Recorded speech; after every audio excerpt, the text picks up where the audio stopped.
আমরা অটোক্যাডে এখন ডাইমেনশন নিয়ে আলোচনা করব।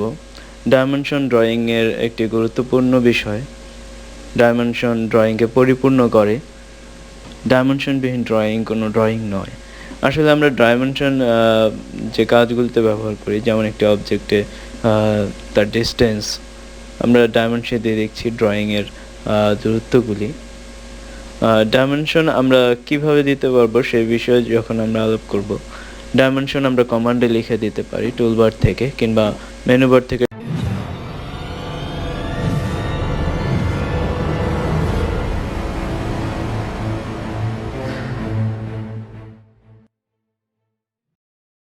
ডাইমেনশন মেনু থেকে আমরা liner, align, ordinate, radius, diameter, বিভিন্ন আঙ্গিক আমরা যেভাবে প্রয়োজন ডাইমেনশনগুলি দিয়ে নিতে পারবো। ধরুন হরাইজন্টালি আমরা যদি কোনো বস্তুর ডাইমেনশন দিতে চাই, তখন আমরা ডাইমেনশনে গিয়ে লাইনার কমান্ড, লাইনারে ক্লিক করলে দুটি বিন্দুর দূরত্ব আমরা জানতে চাই, এখানে ক্লিক করলে আমরা ডাইমেনশনের পেয়ে যাব।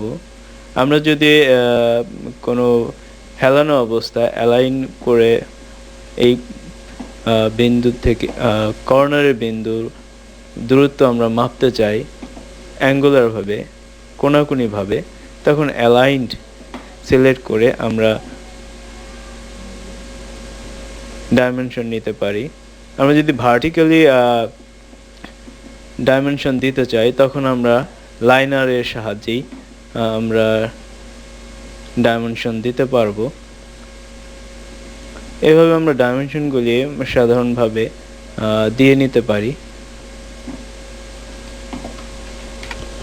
আমরা যখন কোনো অবজেক্টের অ্যাঙ্গেল মাপতে যাব, তখন ডাইমেনশন আমাদের দিতে গেলে ডাইমেনশন মেনু থেকে আমরা অ্যাঙ্গুলার সিলেক্ট করে দুটি বিন্দু সিলেক্ট করলেই আমরা অ্যাঙ্গুলার ডাইমেনশন পেয়ে যাব 90 ডিগ্রি। এভাবে আমরা যখন একটি ডাইমেনশন দেওয়ার পরে যদি আরও ডাইমেনশন কন্টিনিউয়াসলি দিতে চাই, তখন আমরা ডাইমেনশনে লাইনারে গিয়ে ডাইমেনশন দেওয়ার পরে এখন আমাদের প্রয়োজন সামনের দিকে বাড়ি না, বারবার ডাইমেনশন না দিয়ে আমরা ডাইমেনশনে কন্টিনিউতে সিলেক্ট করলে দেখছেন ডাইমেনশনগুলি দেখাচ্ছে।